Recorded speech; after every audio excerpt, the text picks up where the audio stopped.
अस्सलाम वालेकुम। अच्छा बेटा, आज हम लोग एप्लीकेशन ऑफ केसी के बारे में पढ़ रहे हैं। उसमें आज हमने पढ़ना है what is the effect of change in external conditions. External conditions को चेंज करने से what will be the effect on position of equilibrium. Position of equilibrium पे क्या इफ़ेक्ट होता है, तो ये हमारा आज का टॉपिक है। इसमें बेसिकली हम ली शैटलेयर प्रिंसिपल को डिस्कस करेंगे। तो बेटा मेनली जो बात है वो है effect of change of conditions on position of equilibrium. Equilibrium position पर बेटा अगर हम एक्सटर्नल कंडीशंस को चेंज करेंगे तो एक्सटर्नल कंडीशंस कौन सी हो सकती हैं? कंसंट्रेशन हो सकती है। कंसंट्रेशन में रिएक्टेंट्स हैं या प्रोडक्ट्स हैं। अगर एक सिस्टम इक्विलिब्रियम में पहुंच चुका है तो आप उसके अगर चेंज कर देते हैं टेम्परेचर को, रिएक्टेंट्स या प्रोडक्ट्स की मिकदार को कम या ज़्यादा कर देते हैं, इसी तरह से प्रेशर या वॉल्यूम चेंज करते हैं तो क्या फ़र्क पड़ेगा। अच्छा, प्रेशर और वॉल्यूम के लिए बेटा एक इंपॉर्टेंट बात ध्यान में रखनी है कि ये फॉर गैशियस सिस्टम होता है। दूसरी इंपॉर्टेंट बात आपने बेटा इंटर लेवल पे ये बात ध्यान में रखनी है कि हम जिस इक्विलिब्रियम की बात कर रहे हैं ये होमोजीनियस इक्विलिब्रियम है। होमोजीनियस इक्विलिब्रियम में रिएक्टेंट्स और प्रोडक्ट्स एक फेज़ में होते हैं, ठीक है। तो अगर रिएक्टेंट सॉलिड फेज़ में है या सोल्यूशन फेज़ में या one of the product solid phase में और एक गैस फेज़ में है तो ये हेट्रोजीनियस इक्विलिब्रियम होगा। अगर तमाम रिएक्टेंट्स और प्रोडक्ट्स सेम फेज़ में हो, अगर सोल्यूशन फेज़ में हो रहा है तो रिएक्टेंट्स भी सोल्यूशन फेज़ में और प्रोडक्ट्स भी, गैसियस फेज़ में हो रहा है तो रिएक्टेंट भी गैसेस हैं, प्रोडक्ट्स भी गैसेस हैं, तो उसे होमोजेनियस इक्विलिब्रियम कहते हैं। तो अपनी बात की तरफ आते हैं कि इक्विलिब्रियम पोजीशन पर क्या फ़र्क पड़ेगा अगर हम एक्सटर्नल कंडीशन चेंज करते हैं। याद रखें बेटा, एक रिएक्शन है मिसाल के तौर पे जिसमें ए और बी हमारे रिएक्टेंट्स हैं और सी और डी हमारी प्रोडक्ट्स हैं। तो Kc जो होता है वो रिएक्टेंट्स और प्रोडक्ट्स की रेशो होती है, इक्विलिब्रियम कांस्टेंट। लेकिन पोजीशन ऑफ इक्विलिब्रियम थोड़ा सा डिफरेंट कॉन्सेप्ट है। पोजीशन ऑफ इक्विलिब्रियम बेटा ये चीज़ होती है कि अगर हमारे पास एक रिएक्शन में प्रोडक्ट्स ज़्यादा बन जाएं तो जब प्रोडक्ट्स ज़्यादा बनेंगे तो Kc की वैल्यू ज़्यादा होगी, क्योंकि प्रोडक्ट्स ऊपर लिखे हुए हैं, प्रोडक्ट्स Kc के डायरेक्टली प्रोपोर्शनल हैं। तो अगर प्रोडक्ट्स ज़्यादा होंगे तो Kc की वैल्यू ज़्यादा होगी, और जब Kc लार्ज होगा तो हम कहेंगे कि position of equilibrium is on right side, यानी जहाँ पर वज़न ज़्यादा होगा वहाँ इक्विलिब्रियम होगा। इसी तरह अगर Kc कम होगा तो प्रोडक्ट्स बहुत थोड़े बनेंगे, हम कहेंगे कि position of equilibrium left side पर है, क्योंकि ज़्यादा रिएक्टेंट्स हैं तो इक्विलिब्रियम की पोजीशन जो है वो लेफ़्ट साइड पर है। नंबर 1। नंबर 2 ये है कि जब हम एक्सटर्नल कंडीशंस चेंज करते हैं तो एक्सटर्नल कंडीशंस चेंज करने से इट माइट बी पॉसिबल कि बेटा नेट इक्विलिब्रियम कांस्टेंट पे कोई फ़र्क ना पड़े, नेट इक्विलिब्रियम कांस्टेंट पे कोई फ़र्क ना पड़े, लेकिन इक्विलिब्रियम की पोजीशन डिस्टर्ब ज़रूर हो जाती है। हो सकता है एक्सटर्नल कंडीशन चेंज करने से रिएक्शन फॉरवर्ड साइड पे शिफ्ट हो जाए, हो सकता है रिएक्शन रिवर्स, क्योंकि दो ही चीज़ें, या फॉरवर्ड होगा या रिवर्स होगा। तो या रिएक्शन फॉरवर्ड में जाएगा या रिएक्शन रिवर्स में आएगा। दोनों सूरतों के अंदर पोजीशन ऑफ इक्विलिब्रियम डिस्टर्ब होती है। इक्विलिब्रियम कांस्टेंट हो सकता है अल्टीमेटली उसी पॉइंट पे जाके वो रेशो वही मेंटेन हो जो कि पहले थी। अच्छा, यहाँ पर एक और बात बता दूँ क्योंकि हम आगे लेके चल उससे डिस्कस भी करेंगे कि बेटा अगर हम एक्सटर्नल कंडीशन में कंसंट्रेशन चेंज करते हैं, प्रेशर और वॉल्यूम चेंज करते हैं, तो इन्हें चेंज करने से इक्विलिब्रियम पोजीशन डिस्टर्ब ज़रूर होती है, लेकिन इक्विलिब्रियम कांस्टेंट मेंटेन रहता है। इक्विलिब्रियम कांस्टेंट वही रहता है जो था। ओवरऑल रेशो चेंज होके उसी पॉइंट पे आगे रुकती है जो उसका मेंटेन होना होता है। लेकिन टेम्परेचर एक ऐसा फैक्टर है कि टेम्परेचर चेंज करने से इक्विलिब्रियम की पोजीशन भी डिस्टर्ब होती है और इक्विलिब्रियम कांस्टेंट भी डिस्टर्ब हो जाता है। ये एक बात आपने ध्यान में रखनी है, बड़ा इंपॉर्टेंट एमसीक्यू भी पूछ लिया जाता है कि KC, value of KC depends upon, उसमें 4 ऑप्शन दी जा सकती हैं। वॉल्यूम पर डिपेंड करता है, टेम्परेचर पर डिपेंड करता है, कैटलिस्ट पर डिपेंड करता है और कंसंट्रेशन पर डिपेंड करता है। तो बेटा केसी ना कैटलिस्ट पर डिपेंड करता है, ना कंसंट्रेशन ऑफ रिएक्टेंट प्रोडक्ट पर डिपेंड करता है, ना वॉल्यूम प्रेशर पर डिपेंड करता है। केसी डिपेंड्स अपॉन टेम्परेचर। टेम्परेचर के कम होने से माइट भी पॉसिबल केसी कम हो जाए, टेम्परेचर के कम होने से माइट भी पॉसिबल केसी ज़्यादा हो जाए। सो टेम्परेचर चेंज होने से वैल्यू ऑफ केसी भी चेंज हो जाती है और इक्विलिब्रियम की पोजीशन भी चेंज हो जाती है। This is very important thing. ये हम इस लेक्चर जब हम इसे पढ़ेंगे आगे तो ये बात बेटा डिटेल में आ जाएगी। तो सबसे पहले बेटा हम इस चीज़ को दोबारा एक लाइन में दोबारा समझ लें कि मैंने आज आप लोगों को बताया कि हमने आज पढ़ना क्या है।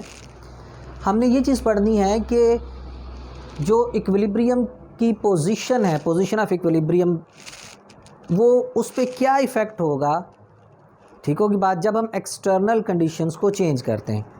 ये हमें कौन बताता है? ये भी हमें केसी बताता है। So we are discussing applications of KC. इसमें 2 बातें हमने लास्ट लेक्चर में डिस्कस कर ली थी कि हमें केसी से एक तो ये पता चलता है कि रिएक्शन एक्सटेंट ऑफ रिएक्शन क्या है, ज़्यादा है कम है। हमें ये पता चलता है रिएक्शन की डायरेक्शन क्या है। तीसरी बात, KC is very important to predict what will be the effect of change of external condition on the position of equilibrium. Position of equilibrium पे क्या इफ़ेक्ट पड़ेगा जब हम एक्सटर्नल कंडीशंस को चेंज करेंगे, whether it will shift in forward direction or in reverse direction. इसका अंदाज़ा हमें कहाँ से होगा? इसका अंदाज़ा हमें केसी से होगा। तो इसको समझने के लिए हम बेटा पढ़ते हैं ली शैटलेयर प्रिंसिपल।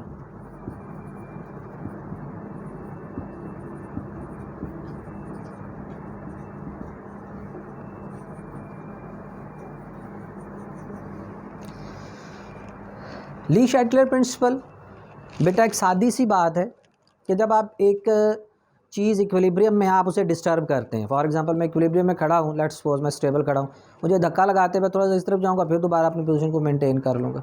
तो एक कॉमन सी बात है कि जब मुझ पर एक्सटर्नल पुश लगेगा तो मेरा इक्विलिब्रियम थोड़ा डिस्टर्ब होगा और फॉर सम टाइम वो डिस्टर्बेंस रहेगी, फिर दोबारा मैं उसे ओरिजिनल पोजीशन पे मेंटेन करने की कोशिश करता हूँ। अच्छा, इसी तरह बेटा चलते चलते आपको अचानक ठोकर लगे, लेट्स सपोज, तो आप एक इक्विलिब्रियम में चल रहे हैं, ठीक है। ठोकर लगने से डेफिनेटली आप आगे को गिर रहे होते हैं और दोबारा अपने आप को संभालने की कोशिश करते हैं। थोड़ी देर के बाद आप दोबारा संभल जाते हैं, ठीक है। इसी तरह से जिस वक्त एक सिस्टम इक्विलिब्रियम में चल रहा है, सिस्टम इक्विलिब्रियम में है, हम उस पर कोई एक्सटर्नल कंडीशन उसकी चेंज कर देते हैं, हम कंसंट्रेशन चेंज कर देते हैं, हम उस पर प्रेशर बढ़ा देते हैं, प्रेशर कम कर देते हैं, तो क्या अफेक्ट होगा इस चीज़ का पोजीशन ऑफ इक्विलिब्रियम पे। इस बारे में बेटा ली शैटलेयर प्रिंसिपल एक सिंपल सी बात है कि जब एक्सटर्नल डिस्टर्बेंस अप्लाई की जाती है तो सिस्टम अपने आप को इस तरह से शिफ्ट करता है कि वो एक्सटर्नल डिस्टर्बेंस को मिनिमाइज़ कर सके। मिसाल के तौर पर एक्सटर्नल डिस्टर्बेंस मिनिमाइज़ होती है फॉरवर्ड डायरेक्शन में जाने से, तो सिस्टम फॉरवर्ड डायरेक्शन में चला जाएगा। एक्सटर्नल डिस्टर्बेंस मिनिमाइज़ होती है रिवर्स जाने से, तो सिस्टम रिवर्स में चला जाएगा। अब ये कहने को एक नहायत सिंपल सी एक जनरल सी बात है। ये ऐसे ही है कहने में कि जैसे कहा जाए कि पंखा चलेगा तो हवा आएगी, नहीं चलेगा तो नहीं आएगी। लेकिन बेटा इसकी एप्लीकेशन बड़ी वास्ट है, ठीक है।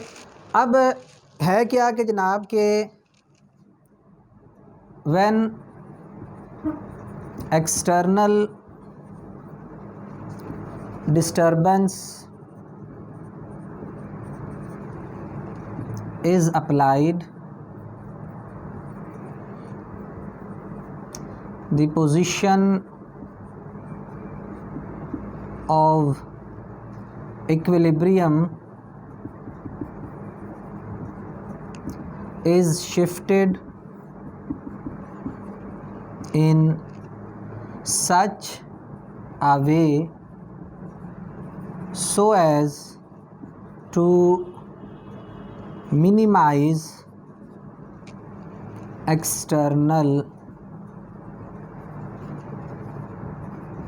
Disturbance.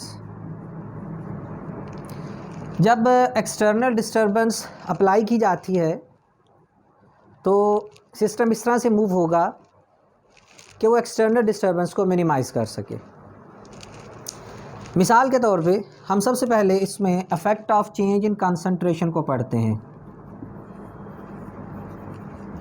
Effect of change in concentration. अगर हम कंसंट्रेशन चेंज करते हैं तो कंसंट्रेशन चेंज करने से क्या होगा? कंसंट्रेशन की चेंज को समझने के लिए बेटा बिस्मथ क्लोराइड एक साल्ट है, इसे अगर पानी में डिज़ोल्व किया जाए तो ये पानी में थोड़ा सा हाइड्रोलाइज होके बिस्मथ ऑक्सीक्लोराइड और HCl में कन्वर्ट हो जाता है। बिस्मथ ऑक्सीक्लोराइड बनता है, बिस्मथ क्लोराइड है, और साथ HCl बनता है। ये एक साल्ट है जिसे हम पानी में डिज़ोल्व करते हैं। अब इसका जब हम Kc लिखेंगे तो ऊपर इसकी ये हाइड्रोलिसिस वाली प्रोडक्ट जो बनेगी हमारे पास उसको लिख देते हैं, और नीचे हम बिस्मथ क्लोराइड को लिख देते हैं। अच्छा, अब बेटा ये एक साल्ट है, जब ये पानी में डिज़ोल्व हुआ है तो क्लियर सोल्यूशन नहीं बनेगा। सोल्यूशन क्लियर क्यों नहीं होगा? क्योंकि सोल्यूशन के अंदर थोड़ी सी हाइड्रोलिसिस की वजह से बेटा ये जो बिस्मथ ऑक्सीक्लोराइड बनता है ये एक सॉलिड सब्सटेंस है, वाइट लस्चरस सॉलिड होता है ये, लेकिन ये वाटर इनसॉल्युबल है। ये वाटर इनसॉल्युबल है। जब ये वाटर इनसॉल्युबल होगा तो ये पानी में डिज़ोल्व ना होने की वजह से पानी में जो है वो टर्बिड धुंधलाहट पैदा हो जाएगी, क्लाउडी अपीयरेंस होगी पानी के अंदर। क्यों? क्योंकि ये बिस्मथ ऑक्सीक्लोराइड वाटर इनसॉल्युबल है।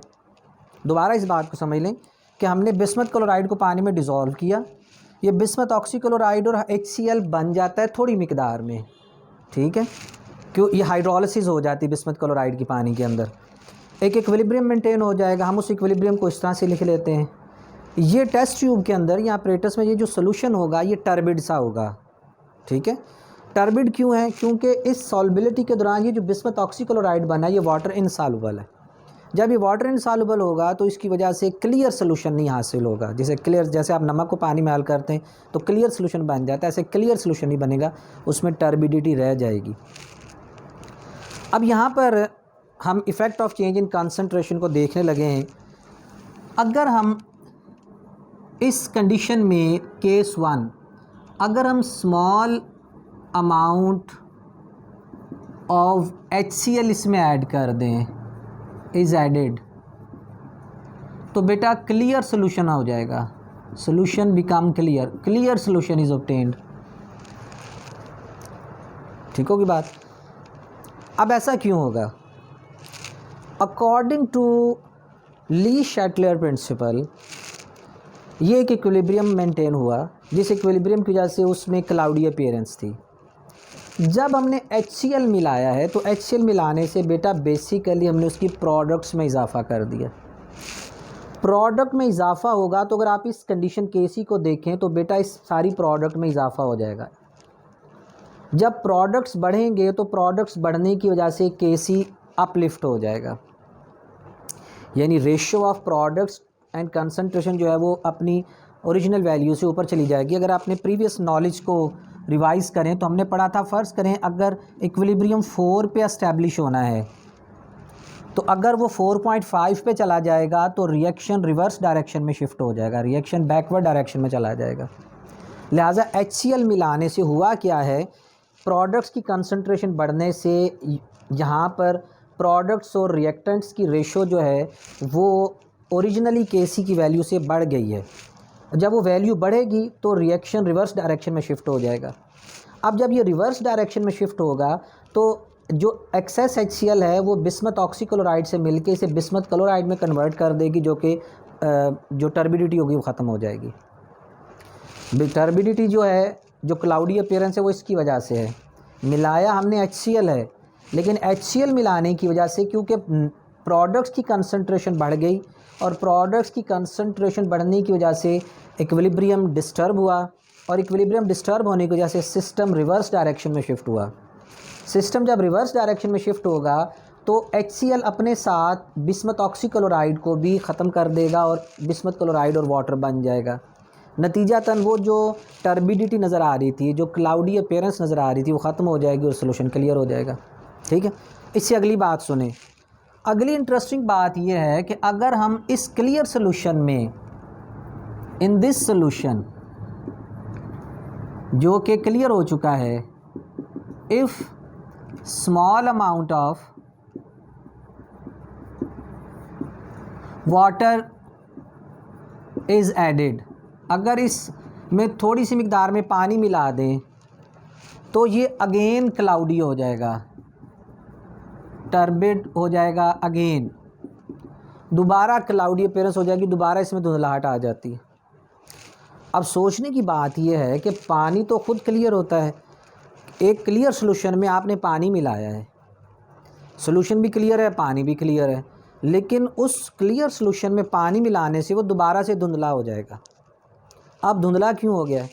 अगेन एक्सटर्नल कंडीशंस चेंज करने से, कंसंट्रेशन चेंज करने से इक्विलिब्रियम डिस्टर्ब हो गया। अब जो पानी मिलाया है बेसिकली इसने रिएक्टेंट्स को बढ़ा दिया है, और जब रिएक्टेंट्स बढ़ेंगे तो रिएक्टेंट्स बढ़ने से, जैसे कि रेशो बता रही है, रिएक्टेंट्स बढ़ने से डिनोमिनेटर की वैल्यू बढ़ जाएगी, और डिनोमिनेटर बढ़े तो बेटा आंसर नीचे चला जाता है, आंसर कम हो जाएगा।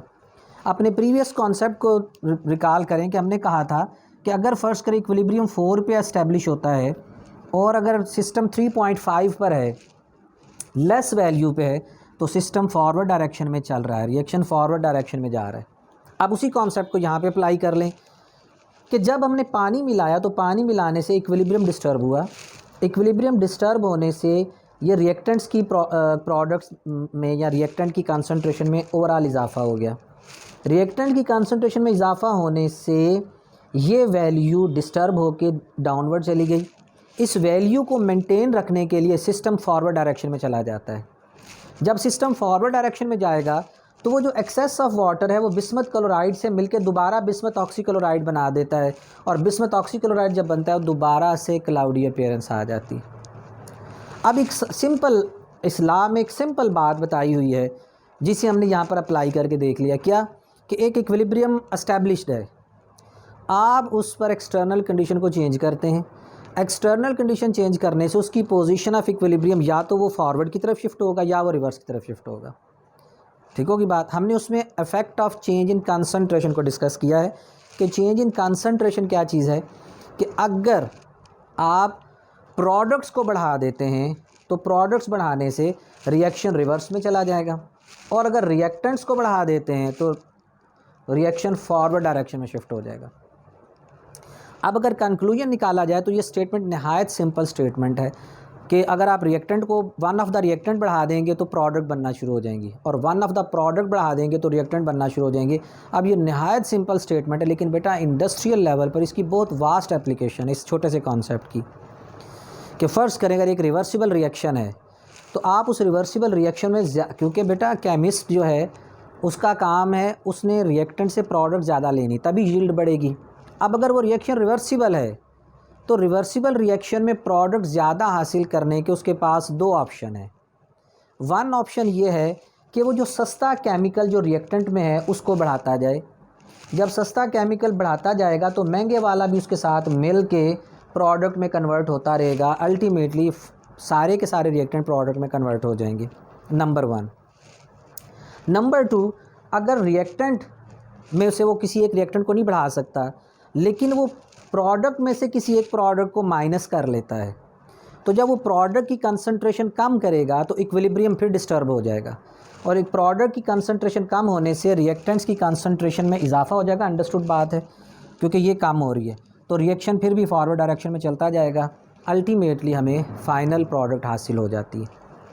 तो ये हमारे पास बेटा एक छोटा सा कॉन्सेप्ट है ली शैटले प्रिंसिपल में कि effect of change in concentration, कि effect of change in concentration, और बिस्मथ क्लोराइड की एग्जांपल से हमने इसे पढ़ा है। उसके बाद हम पढ़ते हैं effect of change in volume, effect of change in pressure और वॉल्यूम। पहली बात तो बेटा ज़हन में रहे कि प्रेशर और वॉल्यूम का इफ़ेक्ट हमेशा गैसियस सिस्टम पर होता है, और गैसियस सिस्टम में भी वहाँ पर इसका इफ़ेक्ट होगा जहाँ पर number of mole of reactants और प्रोडक्ट्स बराबर नहीं होंगे। अब इसे समझें। देखें, मिसाल के तौर पर हम हाइड्रोजन आयोडाइड की डीकम्पोजिशन पढ़ते हैं हाई टेम्परेचर पर, यह हाइड्रोजन और आयोडीन में कन्वर्ट होती है। अब फर्स्ट के रिएक्शन का इक्विलिब्रियम अटेन हो जाता है, तो नेट मोल ऑफ़ रिएक्टेंट्स और प्रोडक्ट्स बराबर हैं। रिएक्टेंट के भी 2 मोल हैं और प्रोडक्ट्स के भी 1 मोल आयोडीन का, 1 मोल हाइड्रोजन का। तो 2 मोल रिएक्टेंट्स हैं, 2 मोल ही प्रोडक्ट्स हैं।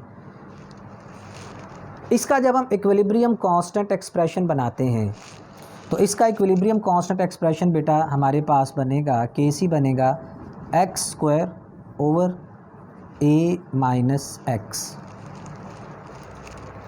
का स्क्वायर बनेगा। अगर आप इसका जो है वो इक्विलिब्रियम कांस्टेंट एक्सप्रेशन बनाएंगे, जैसे कि आपको प्रीवियस लेक्चर में बताया था, तो ये x² over a minus x आ जाएगा। This expression is independent to volume. ये एक्सप्रेशन वॉल्यूम से इंडिपेंडेंट है, और ये एक्सप्रेशन इस चीज़ को इंडिकेट करता है कि अगर हम प्रेशर कम या ज़्यादा कर देंगे तो Kc पर कोई इफ़ेक्ट नहीं पड़ेगा, क्योंकि Kc में वॉल्यूम फैक्टर मौजूद नहीं है। लेकिन जिस वक्त बेटा रिएक्टेंट्स और प्रोडक्ट्स के नंबर ऑफ़ मोल बराबर नहीं होते, फिर इसे इफ़ेक्ट होता है। कैसे, उसे समझें इस एग्ज़ाम्पल से।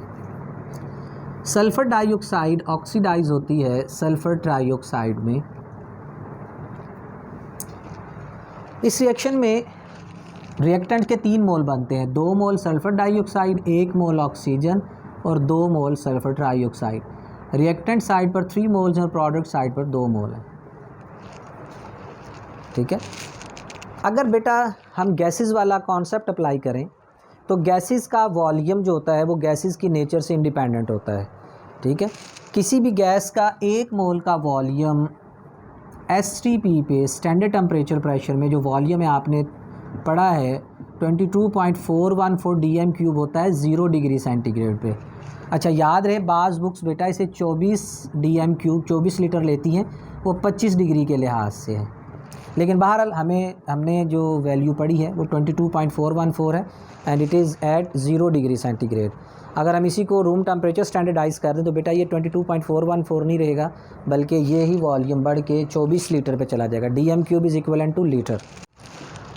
अच्छा बेटा, हमारे पास लेफ़्ट साइड पर 3 मोल गैसेस हैं और राइट साइड पर 2 मोल गैसेस हैं।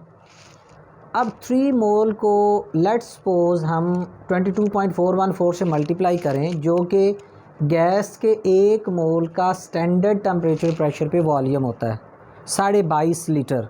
22.4 अगर 0.5 हो जाता है तो ये 22.5 हो गया, तकरीबन 22.5 लीटर एक स्टैंडर्ड वॉल्यूम है गैस, किसी भी गैस का 1 मोल का 25 डिग्री पे 0 डिग्री पे 25 डिग्री पे तो 24 लीटर है तमाम गैसेस के लिए। समझाना मैं आपको ये चाह रहा हूँ कि लेफ़्ट साइड पे हमारे पास 22 × 3 लीटर वॉल्यूम है और राइट साइड पे हमारा 2 × 22.414 लीटर वॉल्यूम है। ठीक है। अब होगा क्या, होगा ये जनाब कि इस जगह पे गैसेस का वॉल्यूम ज़्यादा है, इस जगह पे गैसेस का वॉल्यूम कम है। यानी जब रिएक्टेंट्स प्रोडक्ट्स में कन्वर्ट होते हैं तो वॉल्यूम डिक्रीज़ होगा। जब सल्फ़र डाइऑक्साइड ऑक्सीडाइज होकर सल्फ़र ट्राइऑक्साइड में कन्वर्ट होगी, decrease in volume is observed, volume gas का डिक्रीज़ हो जाएगा। क्यों? क्योंकि 3 मोल वॉल्यूम 2 मोल वॉल्यूम में कन्वर्ट हो रहा है गैसेस के लिए, तो डिक्रीज़ इन वॉल्यूम होगा।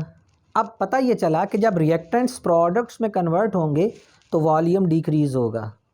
यहाँ से हम एक कॉमन सेंस में ये बात कर सकते हैं कि decrease in volume will favour product formation, will favour the products, क्योंकि प्रोडक्ट्स बनते हुए वॉल्यूम में कमी वाक़या हो रही है।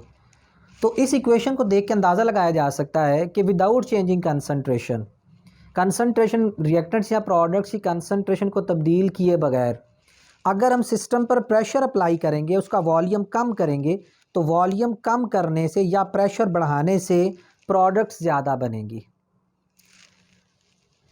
इसके बरक्स अगर आप PCl5 को देखें, फास्फोरस पेंटाक्लोराइड, जो कि रूम टेम्परेचर पर बेटा सॉलिड है, लेकिन ये रिएक्शन गैस फेज़ में जाके होगा। ये डिकम्पोज होकर फास्फोरस ट्राईक्लोराइड, जो रूम टेम्परेचर पर लिक्विड है लेकिन यहाँ पर गैस फेज़ में होगी और क्लोरीन में कन्वर्ट होता है। अब यहाँ पर 1 मोल, यहाँ पर कुछ भी नहीं, अंडरस्टूड बात, 1 मोल है, इसके साथ कुछ नहीं, ये भी 1 मोल हो गया, इसके साथ कुछ नहीं, ये भी 1 मोल हो गया। तो रिएक्टेंट साइड पर 1 मोल वॉल्यूम है और प्रोडक्ट साइड पर 2 मोल वॉल्यूम है। So in this reaction when reactants are converted into products there is increase in volume. Increase in volume will be observed in this reaction. पता ही चला कि reaction में, प्रोडक्ट्स फार्मेशन में volume बढ़ेगा, तो वॉल्यूम बढ़ने का मतलब ये है कि प्रोडक्ट्स बनेंगी। वॉल्यूम बढ़ने का दूसरी सेंस में मतलब होता है डिक्रीज़ इन प्रेशर। अगर हम प्रेशर को डिक्रीज़ करेंगे तो प्रेशर डिक्रीज़ होने से वॉल्यूम बढ़ेगा और वॉल्यूम बढ़ने से फॉरवर्ड रिएक्शन फेवर होगा। यहाँ वॉल्यूम कम होने से फॉरवर्ड फेवर होगा और यहाँ वॉल्यूम बढ़ने से फॉरवर्ड रिएक्शन फेवर होगा। सो ये 2 ऐसे रिएक्शंस बेटा आपके सामने मैंने लिखे हैं कि इनमें रिएक्टेंट्स और प्रोडक्ट्स की कंसंट्रेशन तब्दील किए बगैर चेंज इन वॉल्यूम से ही इक्विलिब्रियम की पोजीशन डिस्टर्ब होगी। इस रिएक्शन में नहीं होगी। इस रिएक्शन में रिएक्टेंट्स और प्रोडक्ट्स के नंबर ऑफ़ मोल बराबर, ये भी 2 मोल हैं, ये भी 2 मोल हैं। लिहाजा आप प्रेशर अगर बढ़ाएंगे या वॉल्यूम को कम कर देंगे तो वॉल्यूम कम कर देने से ना फॉरवर्ड फेवर होगा ना रिवर्स फेवर होगा। लेकिन इन रिएक्शंस में change in volume will affect the position of equilibrium. Direction of reaction जो है वो या फॉरवर्ड में शिफ्ट होगा या रिवर्स में शिफ्ट होगा। अब ये तो एक जनरल सी बात है। सोचने की बात यह है कि कितना वॉल्यूम चेंज होने से कितना फ़र्क आएगा। इस चीज़ को समझने के लिए बेटा हम इनके इक्विलिब्रियम एक्सप्रेशन का सहारा ले सकते हैं। क्वांटिटेटिव इफ़ेक्ट ऑफ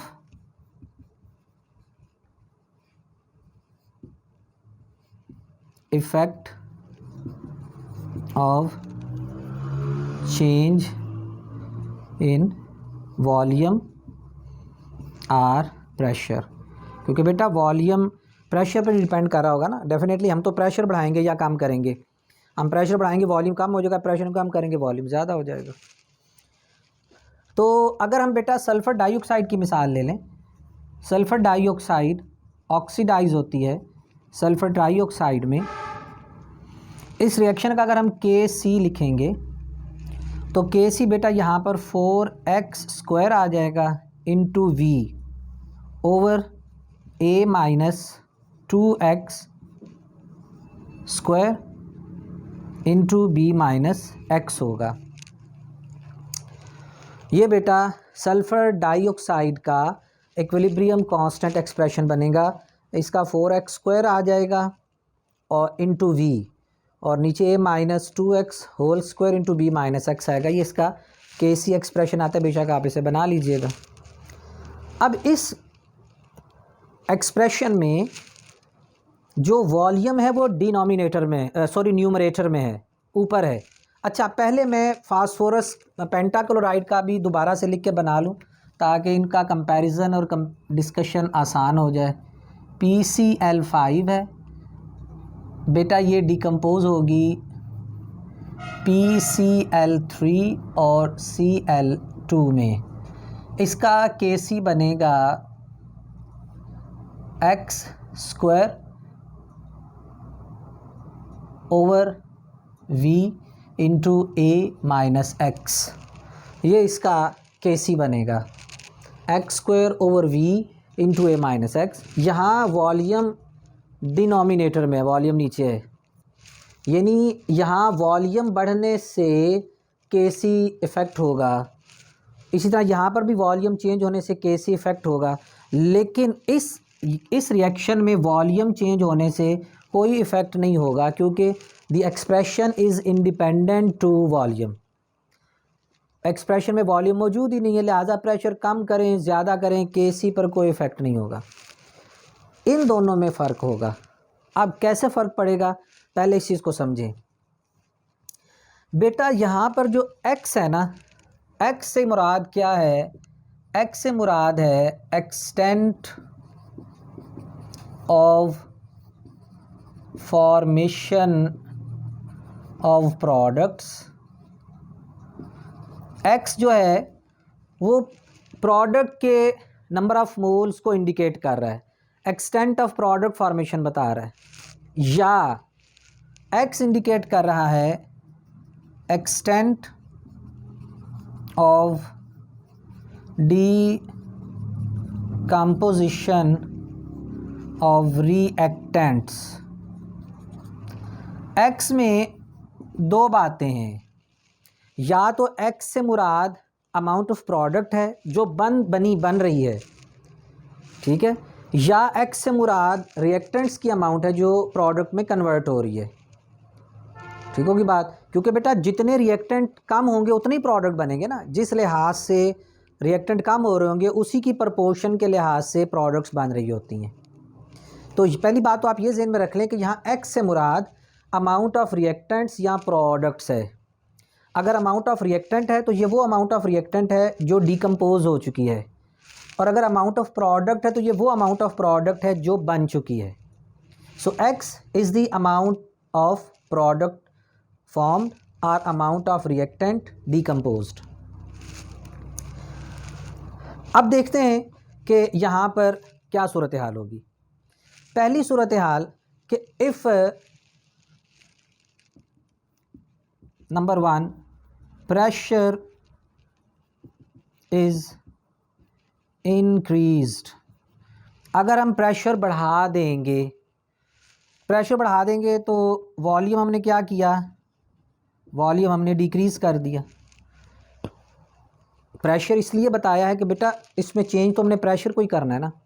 वॉल्यूम इसलिए बताया कि एक्सप्रेशन में वॉल्यूम मौजूद है, एक्सप्रेशन में प्रेशर का कोई कॉन्सेप्ट नहीं। But volume is pressure dependent. Pressure बढ़ेगा वॉल्यूम कम हो जाएगा, प्रेशर कम होगा वॉल्यूम ज़्यादा हो जाएगा। सो केस 1 हम प्रेशर बढ़ा देते हैं। अब ज़रा ध्यान से समझना आपने, प्रेशर बेटा बढ़ाएंगे वॉल्यूम कम हो जाएगा। Volume is present in numerator, volume कम होगा तो ये फैक्टर कम हो जाएगा, ये फैक्टर डाउन चला जाएगा। ठीक है, जब ये फैक्टर डाउन चला जाएगा तो अब दोबारा अपनी ओरिजिनल पोजीशन को मेंटेन करने के लिए इसने अपलिफ्ट होना है। यानी केस वन में अगर मैं यहाँ पर शो करूँ तो ये जो रेशो है जिसे हम केसी ही चलें कह देते हैं, ये बेटा केस 1 में डाउन चली जाएगी। जब ये डाउन चली जाएगी, बल्कि इसको मैं कंप्लीट लाइन से इंडिकेट करता हूँ कि ये काम हो गया है। हमने वॉल्यूम को डिक्रीज़ किया, वॉल्यूम डिक्रीज़ होने की वजह से ये डिक्रीज़ हो जाएगी। ये फैक्टर डिक्रीज़ होने का मतलब ये है कि ये भी, क्योंकि ये डायरेक्ट प्रपोर्शन में ना, ऊपर वाला हिस्सा डायरेक्ट प्रपोर्शन में आता है, ये कम होगा ये कम हो जाएगा। अब इसने दोबारा अपलिफ्ट होना है। केसी के अपलिफ्ट होने का मतलब क्या होता है, अपने प्रीवियस कॉन्सेप्ट को रिवाइज करें तो बेटा केसी अपलिफ्ट होने का मतलब ये होता है कि रिएक्शन फॉरवर्ड डायरेक्शन में शिफ्ट हो जाएगा। वही मिसाल जो मैंने पहले लेक्चर में दी थी कि फ़र्ज़ करें केसी 4 पर है और ये डाउन हो के 2.5 पे आ गया है, तो बेटा 2.5 का मतलब ये कि इसने 4 पे जाना है, ऊपर जाना है, तो ऊपर जाने का मतलब ये है कि रिएक्शन फॉरवर्ड डायरेक्शन में शिफ्ट हो जाएगा। So when pressure is increased this reaction will shift in forward direction case 1। Case 1 में सल्फर डाइऑक्साइड की oxidation in sulphur trioxide will be favoured. Favoured का मतलब क्या है, प्रोडक्ट ज़्यादा बनना शुरू होगी और रिएक्शन फॉरवर्ड डायरेक्शन में जाना शुरू हो जाएगा। हमने यहाँ पर कोई रिएक्टेंट्स और प्रोडक्ट्स की कंसंट्रेशन में कमी ज़्यादा नहीं, हमने यहाँ पर कोई प्रोडक्ट्स या रिएक्टेंट्स में कमी ज़्यादा नहीं की। हमने यहाँ पर जो है वो प्रेशर को चेंज किया और प्रेशर चेंज करने से, बढ़ाने से वॉल्यूम कम हुआ है और वॉल्यूम कम होने की वजह से रिएक्शन फॉरवर्ड डायरेक्शन में चला गया है। अब कितना फॉरवर्ड डायरेक्शन में जाएगा बेटा, वो यहाँ पर हम नई वैल्यू पुट करेंगे तो हमारे पास ऑटोमेटिकली एक्स की नई वैल्यू आ जाएगी कि इतना वॉल्यूम चेंज होने से एक्स में इतना इजाफा हो जाएगा। Here x stand for product formation या रिएक्टेंट डिकम्पोजिशन। चलें मैं इसे प्रोडक्ट फार्मेशन कह देता हूँ। So x when v will be decreased x will increase, when v will decrease x will increase. इसे यूँ समझें कि बेटा फर्ज करें हमारे पास 2 ज़रब 6 12 के बराबर आता है, ठीक है।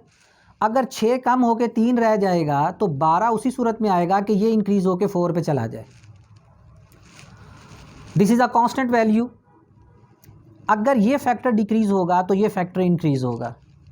If volume is decreased x will increase. And what is x? x is the product formation, x is reactant decomposition. So अगर हम सिर्फ प्रोडक्ट्स तक रहें तो हम कहेंगे कि x इंक्रीज होने का मतलब है प्रोडक्ट फॉर्मेशन इंक्रीज होगी, the reaction will go in forward direction.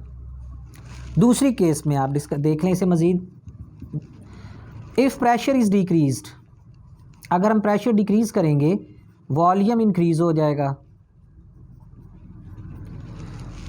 जब वॉल्यूम इंक्रीज होगा तो वॉल्यूम इंक्रीज होने से ये फैक्टर बढ़ गया, जब ये फैक्टर बढ़ेगा तो ये कम हो जाएगा। ऊपर मिसाल में फ़र्ज़ करें वॉल्यूम 3 पे था, वॉल्यूम बढ़ के 6 पे चला गया है, तो बेटा अगर ये 4 पर होगा तो ये कम हो के 2 पे चला जाएगा। So when volume is increased x will decrease. And what is x? It is product formation. Product formation decrease हो जाएगी, और प्रोडक्ट फॉर्मेशन डिक्रीज होने का मतलब क्या है? Reaction will move in reverse direction, reactants बनना शुरू हो जाएंगे, प्रोडक्ट कम हो जाएंगे। दोबारा इतनी सी बात समझ लें कि बेटा इस फैक्टर में v न्यूमरेटर में है, v प्रेशर डिपेंडेंट होता है। केस 1 में अगर प्रेशर इंक्रीज़ करेंगे v डिक्रीज़ हो जाएगा, v डिक्रीज़ हो जाएगा तो x बढ़ेगा, और x बढ़ने का मतलब है प्रोडक्ट फॉर्मेशन बढ़ेगी, रिएक्शन फॉरवर्ड डायरेक्शन में आएगा। Number 2, if pressure is decreased, pressure decrease होगा वॉल्यूम इंक्रीज़ होगा, वॉल्यूम इंक्रीज़ होगा, वॉल्यूम इंक्रीज़ होगा तो x डिक्रीज़ हो जाएगा, क्योंकि इनकी प्रोडक्ट कांस्टेंट रहनी है। ये इंक्रीज़ होगा तो फिर ये डिक्रीज़ हो जाएगा, और इसके डिक्रीज़ होने का मतलब ये है प्रोडक्ट फार्मेशन डिक्रीज़ हो जाएगी, रिएक्शन रिवर्स डायरेक्शन में चला जाएगा। अब इस कॉन्सेप्ट को यहाँ पे ला के अप्लाई करते हैं। Here v is in denominator, यहाँ पर बिल्कुल उलट हिसाब होगा। यहाँ पर v जो है वो डिनोमिनेटर में है, डिनोमिनेटर बढ़ेगा तो आंसर कम हो जाएगा, ये इन्वर्स रिलेशन है। v बढ़ेगा तो ये कम हो जाएगा, ठीक है। यहाँ पर इसका बिल्कुल उलट होगा। कैसे उलट होगा? केस 1, अगर हम प्रेशर इंक्रीज़ करते हैं, प्रेशर इंक्रीज़ करेंगे वॉल्यूम डिक्रीज़ हो जाएगा, वॉल्यूम डिक्रीज़ होने से ये कम होगा तो ये फैक्टर बढ़ जाएगा। अब बेटा जब ये फैक्टर बढ़ेगा तो इसने अब रिवर्स की तरफ आना है। इसके बढ़ जाने का मतलब ये है कि फ़र्ज़ करें ये 4 था, अब 4 से बढ़ के 4.5 पे चला गया है। अपने आप को दोबारा 4 पे लाने का मतलब ये है कि ये रिवर्स नीचे आएगा, और केसी बेटा कम होने का मतलब ये है कि x कम होगा, रिएक्शन रिवर्स डायरेक्शन में चला जाएगा। अब इसको भी आप यूँ समझें, अगर हम एक सिंपल फ्रैक्शन से समझ लें कि इफ़ 12 डिवाइडेड बाय 3 इज़ 4, अगर डिनोमिनेटर कम करके मैं 2 कर देता हूँ, it will be 8, then answer is 4। अगर डिनोमिनेटर कम होगा तो न्यूमरेटर भी कम हो जाएगा। So when volume is decreased x will also decrease, ठीक है। x जो है वो डिक्रीज़ होगा, और x क्या है? Product formation. प्रोडक्ट फार्मेशन के डिक्रीज़ होने का मतलब क्या है? रिएक्शन रिवर्स डायरेक्शन में चला जाएगा, प्रोडक्ट फार्मेशन कम हो जाएगी। तो प्रोडक्ट फार्मेशन कम होने का मतलब ये कि प्रोडक्ट्स कम हो जाएंगे और रिएक्टेंट्स बढ़ना शुरू हो जाएंगे।